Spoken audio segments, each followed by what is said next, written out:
വിദേശത്ത് ജോലി വാഗ്ദാനം ചെയ്ത പണം വാങ്ങി തട്ടിപ്പ് നടത്തിയെന്ന സ്വകാര്യ റിക്രൂട്ട്മെന്റ് ഏജൻസിക്കെതിരെ പരാതി. ജോലിക്കുള്ള വിസയ്ക്ക് പകരം വിസിറ്റിംഗ് വിസ നൽകിയെന്നും കാലാവധി തീരുന്നതോടെ മടക്കി അയക്കുന്നതുമായുമാണ് പരാതിയുള്ളത്. അതേസമയം തട്ടിപ്പ് സംബന്ധിച്ച പരാതിയിന്മേൽ അന്വേഷണത്തിന് മുഖ്യമന്ത്രിയുടെ ഓഫീസ് നിർദ്ദേശിച്ചു.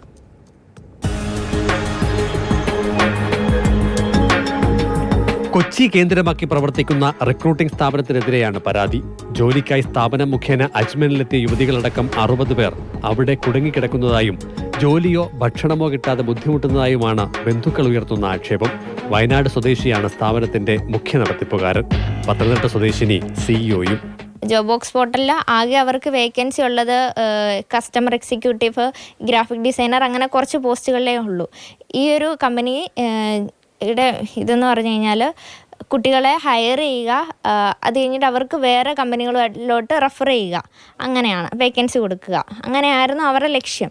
പക്ഷേ ഇവർ ചെയ്യുന്നത് എന്താണെന്ന് വെച്ചാൽ അവിടെ കമ്പനിയിൽ അവർ തന്നെ പറയും, ഇതുപോലെ ഞങ്ങളുടെ കമ്പനിയിൽ ഓഫറുണ്ട് എന്ന്, വിസ പ്രോസസ്സിനായിട്ട് 1.25 ലക്ഷം രൂപ വേണമെന്ന് പറയും. അപ്പം നമ്മളത് കൊടുത്തു.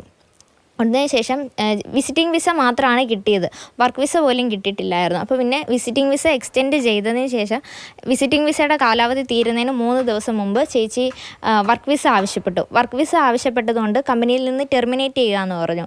പിന്നെ എൻ്റെ ബ്രദർ അവിടെ ഉണ്ടായിരുന്നു. അപ്പം ബ്രദറൊക്കെ പോയി അന്വേഷിച്ചപ്പോഴാണ് കമ്പനി മൊത്തത്തിലൊരു തട്ടിപ്പാണെന്നുള്ള കാര്യം റിയലൈസ് ചെയ്തത്.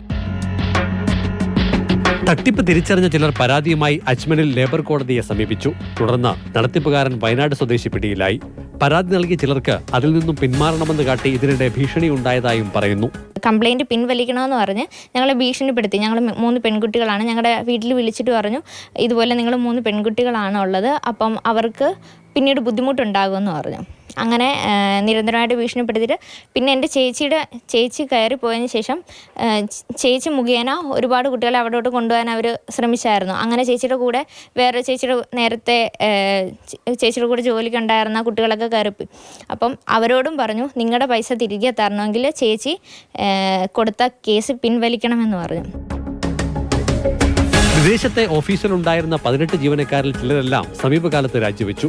കൊച്ചി ഓഫീസിലെ 8 ജീവനക്കാരിൽ ചിലർ ശമ്പള കുടിശ്ശിക ചൂണ്ടിക്കാട്ടിയും പോലീസിൽ പരാതി നൽകിയിട്ടുണ്ട്. അതേസമയം തട്ടിപ്പിനിരയായ ഉദ്യോഗാർത്ഥികൾ മുഖ്യമന്ത്രിക്ക് നൽകിയ പരാതിയിന്മേൽ അന്വേഷണത്തിന് കൊച്ചി DIGക്ക് നിർദ്ദേശം നൽകിയിട്ടുണ്ട്. റിക്രൂട്ടിംഗ് ഏജൻസിയുടെ കൊച്ചിയിലെ ഓഫീസ് പൂട്ടിയ നിലയിലാണെന്ന് സെൻട്രൽ പോലീസ് വിശദീകരിച്ചു.